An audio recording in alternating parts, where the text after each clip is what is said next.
이제 예수님의 십자가 죽음을 하루 앞둔 전날입니다.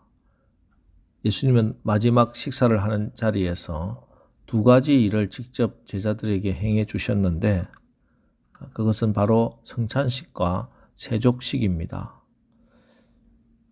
예수님의 생애를 기록한 복음서의 저자들은 하나같이 성만찬의 내용을 소개하고 있습니다.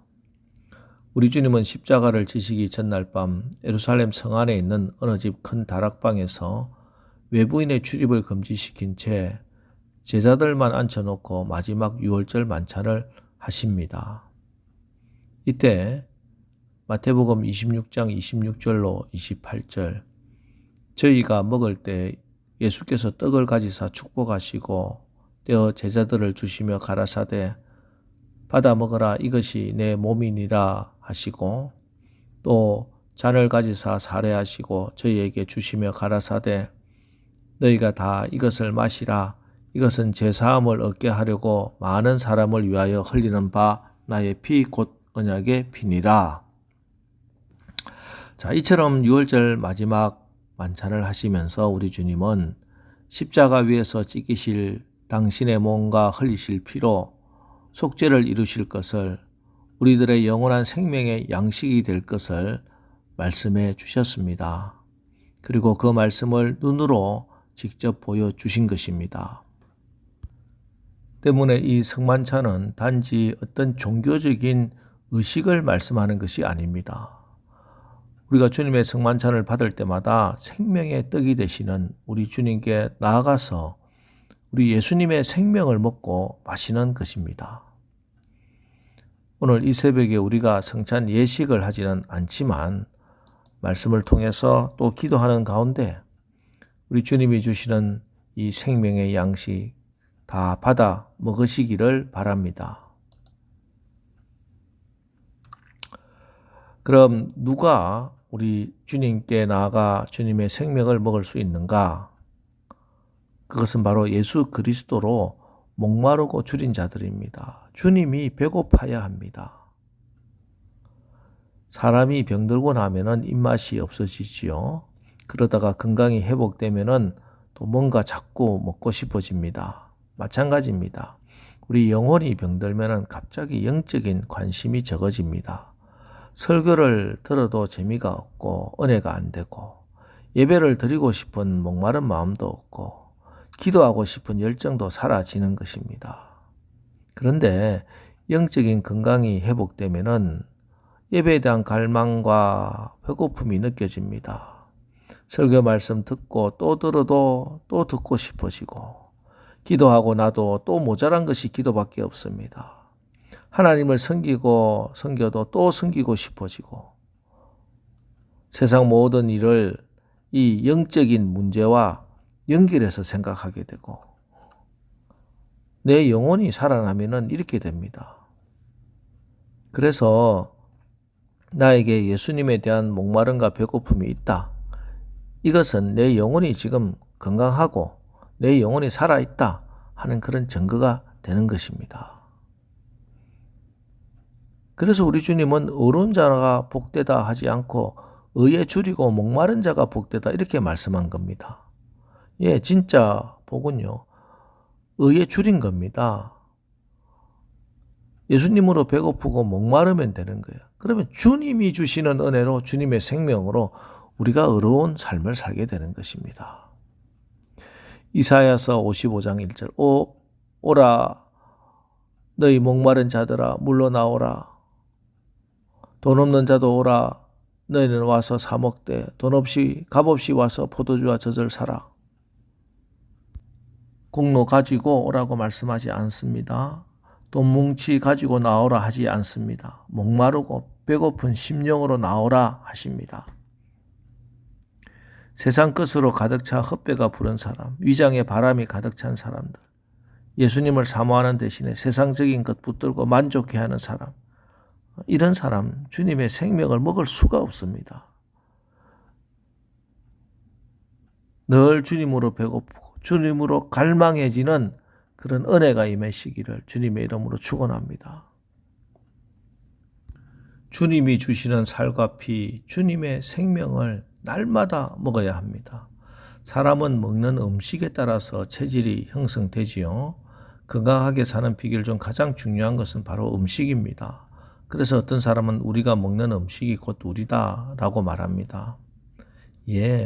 예수를 먹고 사는 사람이 예수와 같이 체질이 바꾸어지고 그리스도의 형상을 담고 예수님의 마음을 품고 그 모습으로 살게 되는 것입니다. 자, 오늘 이 새벽에 떡을 가지사 축복하시고 떼어 제자들에게 주시며 받아 먹으라고 하신 우리 주님의 이 음성을 들으시기를 바랍니다. 의에 줄이고 목마른 복된 자들 되시기를 바랍니다. 그래서 여러분 가운데 주님의 생명으로 풍성해지는 은혜가 넘치기를 주의 이름으로 축원합니다. 한편 공간복음 저자들과 다른 시각에서 예수님의 생애를 조명한 요한은 성찬식 행위보다 그 이면의 내용을 부각시키고 있습니다. 그것은 발 씻기시는 일과 그 후에 예수님께서 당부하신 새 계명의 의미를 강조한 것입니다. 성만찬을 베푸시고 예수님께서는 저녁 먹는 중에 갑자기 식탁에서 일어나시더니 겉옷을 벗으시고는 수건을 가져다가 허리에 두르시고 대야에 물을 떠다 제자들의 발을 한 사람 한 사람씩 씻겨주십니다. 자, 그때 시몬 베드로의 차례가 되자 주께서 제 발을 씻으시렵니까? 못하십니다. 제 발만은 절대로 영원히 씻지 못합니다. 이렇게 예수님을 막아서지요. 그러자 예수님께서는 베드로에게 말씀하십니다. 내가 너를 씻어주지 아니하면 네가 나와 상관이 없느니라. 그러자 이 말씀에 베드로가 갑자기 또 간청을 합니다. 주님, 그러시면 내 발뿐만 아니라 손과 머리도 씻어 주옵소서. 그러나 예수님은 이미 목욕한 자는 발밖에 씻을 필요가 없느니라 온몸이 깨끗하다 하고 말씀해 주십니다. 자, 내가 너를 씻어주지 않으면 너와 나는 상관이 없다. 예수님께서 제자들의 발을 씻겨주신 것은 예수님과 우리를 하나로 묶어주는 연결고리입니다. 우리에게 대한 예수님의 섬김이 예수님과 우리를 하나 되게 하는 영적 연합의 원리라는 것이지요. 그렇습니다. 저와 여러분 그 누구라도 예수님의 발 씻김의 섬김을 받지 않는다면 우리 예수님과 우리는 아무 상관도 없는 자가 되고 맙니다. 그러므로 자격 없지만 부끄럽기 짝이 없지만 체면조차 없지만 그럼에도 불구하고 우리는 예수님의 이 십자가의 섬김을 거부하지 말고 감사함으로 믿음으로 받으시기를 바랍니다.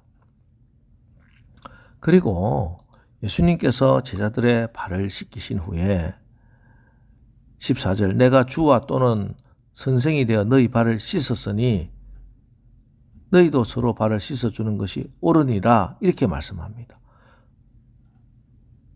발을 씻어준다. 이게 무슨 뜻일까요? 오늘 예수님께서 말씀하신 이 서로 발을 씻기는 것은요. 서로 섬기라 하는 말씀도 되지만 더 정확한 뜻은 상대방의 죄를 서로 씻겨주는 것입니다. 용서해 주는 것이죠. 우리 주님이 제자들의 발을 씻겨주신 것은 우리의 죄와 허물을 씻어주신 것입니다. 우리는 예수 그리스도를 믿을 때 이미 속죄함을 받고 깨끗해졌지만 일상을 통해서 죄 씻음 받는 일이 계속 필요하죠. 이것이 바로 발을 씻는 것입니다.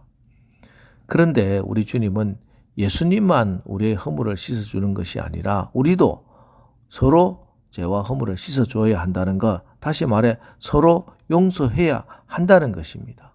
이것이 서로 발을 씻기는 것입니다. 여러분 다른 사람의 발을 씻어본 경험이 있습니까? 우리 주님은 우리가 우리에게 죄 지은 자를 사하여 준 것 같이 우리 죄를 사하여 주옵소서라고 기도하라고 가르쳐 주시면서까지 우리가 서로의 죄를 씻어주라고 서로 용서하라고 그렇게 가르쳐 주십니다. 왜냐하면 하나님 나라는 오직 이렇게 서로 발을 씻어주듯이 용서하고 용서받고 하는 그 가운데 임하는 나라이기 때문입니다. 더 나아가 우리가 애통한 마음으로 다른 사람의 죄를 가지고 회개하고 기도하는 것이 다른 사람의 발을 씻는 것입니다. 어떤 사람이 죄를 지었는데 내가 그 사람 죄를 대신 짊어지고 그 사람을 대신해서 회개하고 중보하며 기도하는 거, 이게 그 사람의 죄를 씻어주는, 발을 씻어주는 일입니다. 오늘 새벽 기도 시간이 내가 꼭 용서해야 할 사람이 있다면 반드시 용서하겠다고, 용서하겠습니다, 용서한다, 십자가 은혜 의지해서, 말씀을 의지해서 선포하시면서 여러분 기도하시기 바랍니다. 그리고 다른 사람들, 이 땅에 그런 모든 죄악들 우리가 짊어지고 회개하면서 기도해서 우리 가운데 하나님 나라가 임하기를 주님의 이름으로 축원합니다. 기도하겠습니다. 하나님, 우리가 주님께서 살을 찢으시고 피를 흘리면서 나에게 주신 구속의 은혜를 잊고 살지는 않았습니까? 우리의 영이 건강하여 항상 주님으로 배고프고 목마르게 하시고 주님의 그 놀라운 십자가 은혜 풍성히 누리며 예수님의 생명으로 풍성하게 살게 하여 주시옵소서. 주님이 발을 씻김으로 우리의 죄를 다 용서하셨습니다.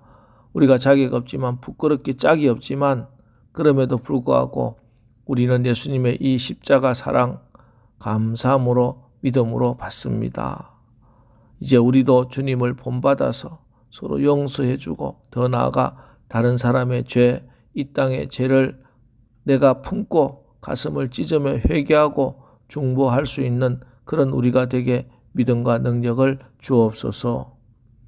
예수님의 이름으로 기도합니다. 아멘.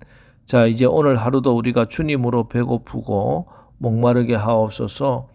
용서하고 회개하는 그런 삶을 살게 하여 주시옵소서. 오늘 말씀 성찬식, 세족식 말씀 기억하면서 우리 다 같이 기도하고 나가겠습니다. 우리 기도하겠습니다.